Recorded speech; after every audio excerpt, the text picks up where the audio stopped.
Hello, welcome back to my channel. If you're new here, my name is Mary, and today's video is going to be some nonfiction book recommendations based on things you already know you like. So this is similar to like a Readalikes video, which I did kind of recently, but I'm not saying if you like this particular book, you will like this particular nonfiction book. What I'm saying is if you like these tropes or this type of book typically, then you might like this particular nonfiction book or this genre or subgenre of nonfiction.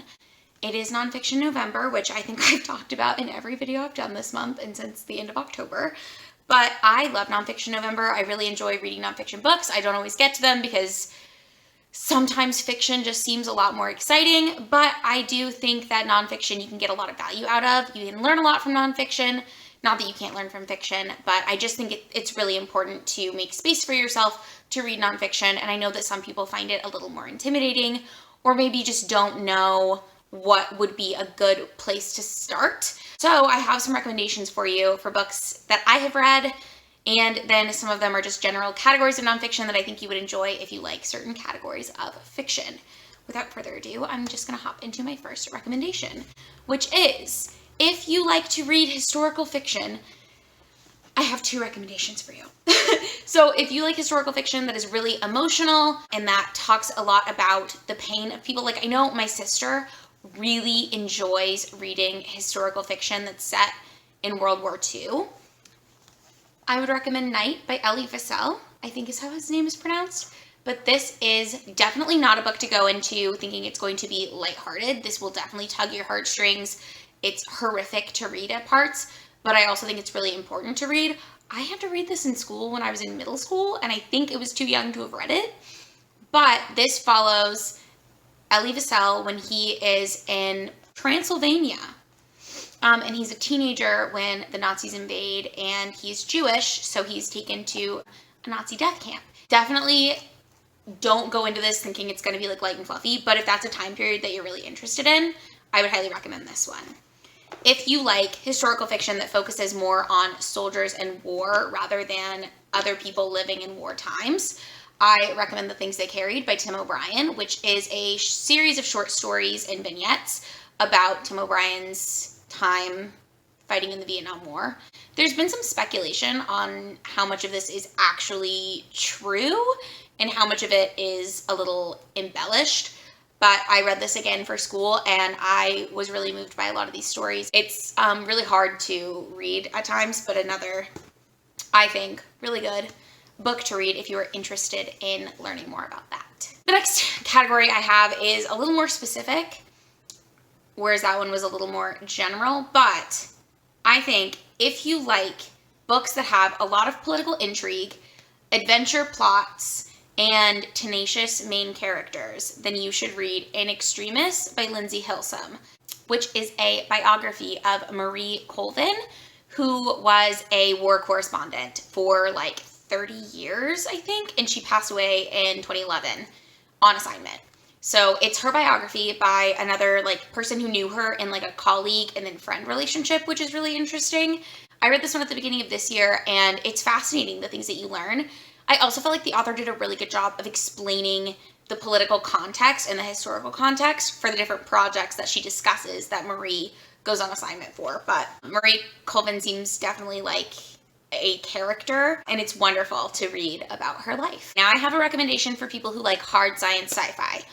I'm thinking about books about traveling in space that have a really strong science back to them, like Andy Weir's The Martian, or even 2001: A Space Odyssey, books like that about astronauts. If you like that sort of subplot, I really think you would enjoy Packing for Mars by Mary Roach. I can't remember if I read it this year or last year. I think I read it this year, but I could be wrong about that, like way earlier this year. It's hilarious, so good, so informative, and Mary Roach just asks the questions that like no one else would think of, or it's a question that you didn't even know you had until she brings it up. Like, how do astronauts go to the bathroom if there's zero gravity? All sorts of things like that. Just fascinating. I thought that book was really informative and just really, really interesting. And it covers a lot of different topics, like how they train astronauts, how they pick astronauts. There's even a whole thing about how they will like force people who want to be astronauts to live in really close quarters on Earth for a couple years, because when you're in space, you can't escape the person who is like on your space team. So you have to have people who are going to be compatible and able to work and live together, which I thought was really interesting. I highly recommend that book, especially for people who like sci-fi, but even if you don't like sci-fi, I think you would like that one. And then I think if you like thrillers or horror books about like murder, death, grisly things, I think you should look into true crime. There's a whole like subgenre, which I'm just starting to get into.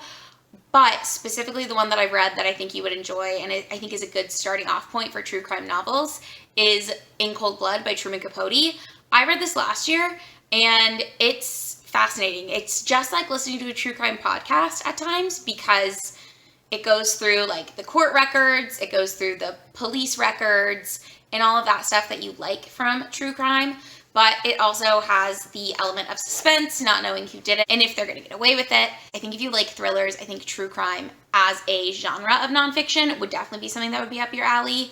And specifically In Cold Blood by Truman Capote, I think is a good place to start, because I want to say it was the first true crime novel, but I could be wrong about that. But I think it was. Okay, my next suggestion is kind of a strange one, I guess. I don't know. I wanted to recommend this book, and I just sort of picked a category that I thought it could go in, because I think it's kind of popular right now. But right now there's a trend of being like that girl and like living your best life, being the main character.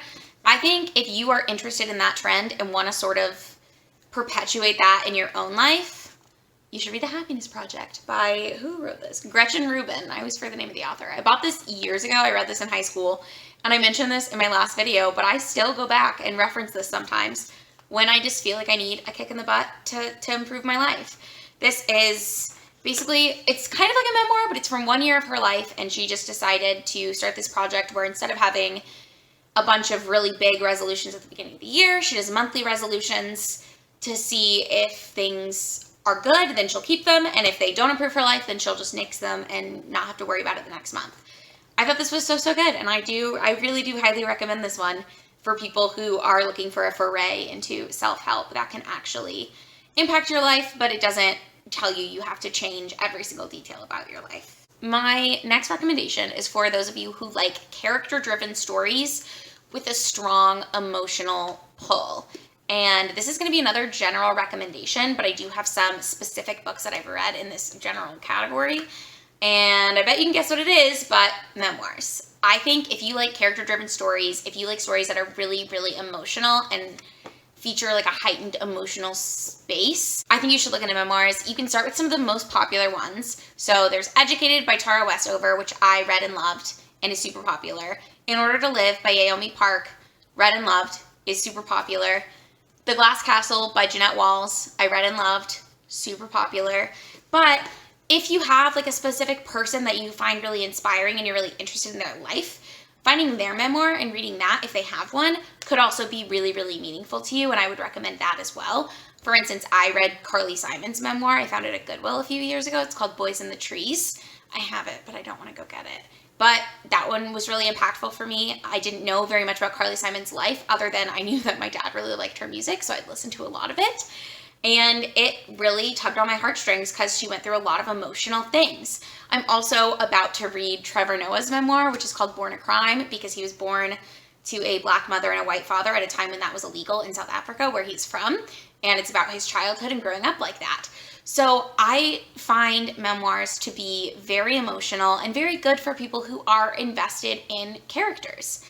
And another very specific recommendation that I have, I just wanted to talk about this book really, but if you are really interested in, and bear with me, like wait for it, books about the circus.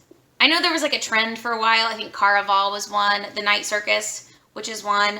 I think you would like Electric Woman by Tessa Fontaine. This is another memoir. But it's a memoir about a woman who, her mother died, and so or got sick, something like that. And for some reason that spurs this desire in Tessa to join the circus. And this book is about her adventures for her like 1 season or 2 seasons maybe that she spends with this circus.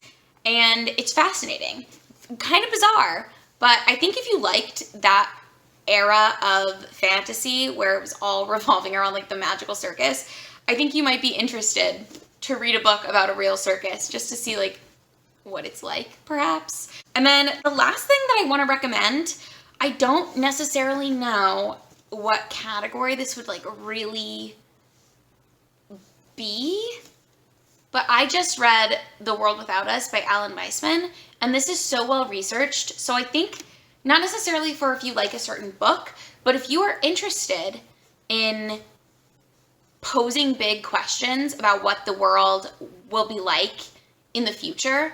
So I guess this could even go for like if you like dystopian. This book basically poses the question, if the entire human race died out today, what would the world look like in 100 years? How long would it take our buildings to decay? What would happen to the nuclear waste we have dumped places? And would the world really be able to survive or even thrive without us? I thought this book was incredible and so interesting. And it raised questions that I had never even considered. So I think if you're interested in that topic, I would recommend this one as well. But that's it. Those are the, 9 categorical recommendations that I'm going to make for nonfiction books. Let me know in the comments down below what some of your favorite nonfiction are. Also, let me know if you even read nonfiction. And don't forget to like this video if you liked it. Subscribe if you want to see more videos from me, because I do post 2 new videos every single week. And I'll see you in the next one.